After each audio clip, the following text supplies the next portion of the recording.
El gobierno oculta las cifras de incidencia delictiva.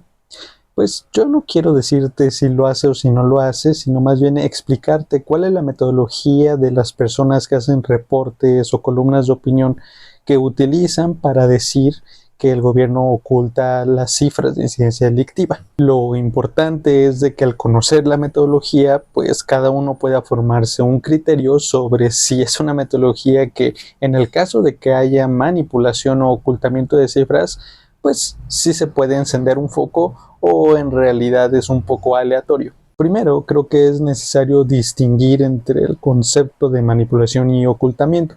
Ocultamiento es básicamente que no muestran las cifras, no muestran lo que sí tienen registrado, mientras que la manipulación es más bien el cambio de alguna categoría o de algún código o denominación para mostrar sí todos los registros, pero que se observen de una manera distinta. Normalmente estos reportajes o columnas de opinión pues confunden o mezclan al menos los términos de ocultamiento y manipulación, pero dentro de su metodología en realidad se refieren a la manipulación. ¿Cuál es la manipulación que ellos consideran que existe?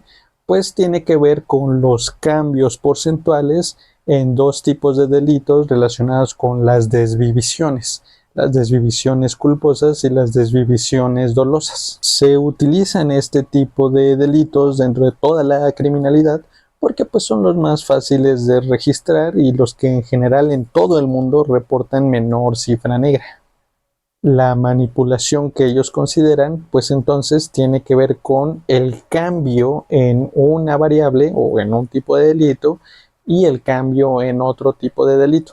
Por ejemplo, que en el 2020 algún estado reporte 50% de desvivisiones culposas y al siguiente año o mes o de la forma en la que tú lo quieras medir, pues reportan un incremento, a la vez que se reporta una disminución en las desvivisiones dolosas en ese mismo periodo de tiempo.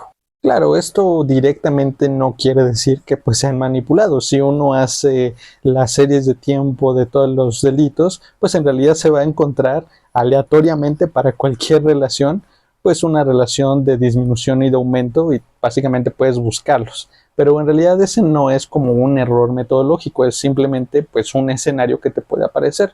Mientras unos aumentan, otros disminuyen, o mientras uno aumenta, el otro también aumenta, o mientras uno disminuye, el otro también. El error que sí es sumamente grave y que cometen metodológicamente en todos los reportes y artículos que he visto es que utilizan el cambio porcentual.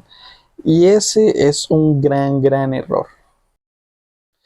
Y es un error muy grave utilizar los porcentajes porque no te permite en realidad comparar adecuadamente. Supongamos, por ejemplo, que queremos comparar dos delitos que son muy distintos entre sí, entre la frecuencia, por ejemplo, la violencia familiar y las desvivisiones.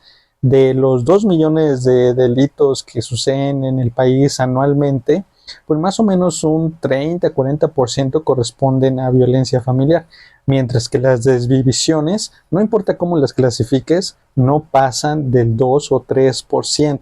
Es decir, hay una gran diferencia en cuántos ocurren. Por lo tanto, el porcentaje, por ejemplo, de cambio de la violencia familiar, pues en realidad representa una cantidad de delitos muchísimo más grande que el mismo cambio en porcentaje de las desvivisiones. Y esto mismo ocurre cuando comparas las desvivisiones dolosas con las desvivisiones culposas. Como tienen cantidades distintas, pues en realidad estás comparando porcentajes de que representan cambios distintos. Por ejemplo, quiero poner el caso de la Ciudad de México con datos del 2023 sobre las desvivisiones dolosas y culposas. El 10% de las desvivisiones dolosas equivale a 110.7 casos, mientras que el 10% de las desvivisiones culposas equivale a 84.5 casos. Por lo tanto, si tú dices que incrementan un 10% las desvivisiones culposas a la vez que disminuyen 10% las desvivisiones dolosas, pues en realidad no estás comparando la misma cantidad de casos, porque en uno incrementaron aproximadamente 30 casos más que en el otro. En este sentido, y desde mi punto de vista, pues en realidad las metodologías que regularmente utilizan no nos permiten obtener indicadores adecuados para saber si se están manipulando o no los datos.